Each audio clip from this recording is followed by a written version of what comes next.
तो चलिए आगे बढ़ते बात संभल की करेंगे, जहां संभल हिंसा की बरसी आज है। संभल हिंसा का 1 साल पूरा हो चुका है। विवादित स्थल पर सुरक्षा सख्त नजर आ रही है। ऐसे में विवादित धार्मिक स्थल के बाहर सुरक्षा के कड़े पहरे वहां पर नजर आ रहे हैं। सुरक्षा व्यवस्था एकदम सख्त है। हिंदूपुरा, खेड़ा, अंजुमन तिराहे पर सख्ती बरती जा रही है। ऐसे में सीसीटीवी और ड्रोन कैमरे से निगरानी भी लगातार की जा रही। 24 नवंबर 2024 को हिंसा हुई थी, जिसका आज 1 साल पूरा हो चुका है। और ऐसे में आज संभल की बात की जाए तो वहां पर सुरक्षा चाक चौबंद नजर आ रही है। ऐसे में सीसीटीवी और ड्रोन कैमरों के माध्यम से निगरानी लगातार की जा रही है। तो बड़ी अपडेट इस वक्त हम आप तक साझा कर रहे हैं।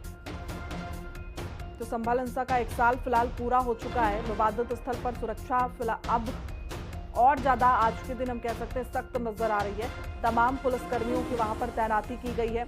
ऐसे में उन चौराहों को भी चिन्हित किया गया है जहां पर हिंसा होने की संभावना हमेशा बनी रहती है। वहां पर फिलहाल पुलिस बल वहां पर तैनात किया गया है। साथ ही जगह जगह सीसीटीवी लगाए गए हैं। ड्रोन की निगरानी से लगातार ड्रोन कैमरे से लगातार निगरानी हो रही है।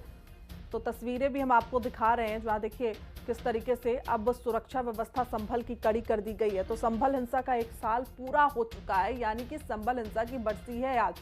विवादित स्थल पर अब सुरक्षा और ज्यादा आज सख्त नजर आती है, क्योंकि लगातार जिस तरीके से संभल में विवाद होता रहा, लगातार हिंसा की तस्वीरें वहां से निकलकर सामने आई। और ऐसे में जब 1 साल पूरा हो रहा है, फिलहाल वहां पर जो सुरक्षा व्यवस्था है उसको लेकर प्रशासन पूरी तरीके से अलर्ट नजर आ रहा है। तो बड़ी अपडेट हम आप तक साझा कर रहे हैं। तो उत्तर प्रदेश के संभल में 24 नवंबर 2024 को हिंसा हुई थी और किस तरीके से संभल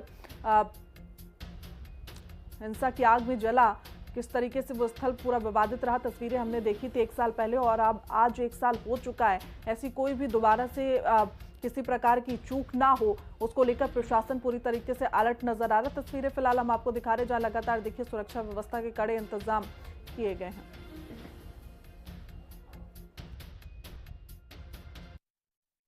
हमने 130 लोग गिरफ्तार किए हैं और ऑनरेबल कोर्ट में 100% की चार्जशीट पेश हो गई है और धीरे धीरे कुल 12 इसमें मुकदमे दर्ज हुए थे। तो सभी जो मुकदमे हैं उनका ट्रायल चल रहा है और जो अभियोजन की ओर से अपना कार्य पूरा किया जाएगा।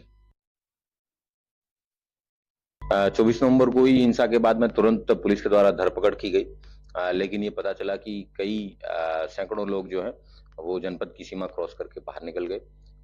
जनपद के बॉर्डर्स पे इस तरीके की चेक पोस्ट नहीं होने के कारण ये लोग सफलतापूर्वक बाहर निकल गए थे। इसी को मद्देनजर रखते हुए पुलिस के द्वारा कुल 5 पुलिस चेक पोस्ट है, वो अलग अलग बॉर्डर्स पे बनाई गई है ताकि भविष्य में इस तरीके से लोग ना निकल पाए। और कस्बा संभल के जो जहां हिंसाग्रस्त क्षेत्र से उन सभी में भी, जिनमें दीपासराय, हिंदूपुरा, खेड़ा, सत्यव्रत, इस तरीके की चौकियां बनाई गई है। और कस्बे के बाहर बॉर्डर पे भी भोलेश्वर, तैपा और इस तरीके की चौकियां बनाई गई है। और जनपद के बॉर्डर पे भी चौकियां बनाई गई है। तो इस तरीके से त्रिस्तरीय ये एक सुरक्षा का प्लान है वो बनाया गया है और उन सभी पे नजर रखने के लिए कैमरे भी इंस्टॉल किए गए हैं। हर एक चेक पॉइंट पे भी कैमरे इंस्टॉल किए गए हैं, हर एक चौकी पे भी कैमरे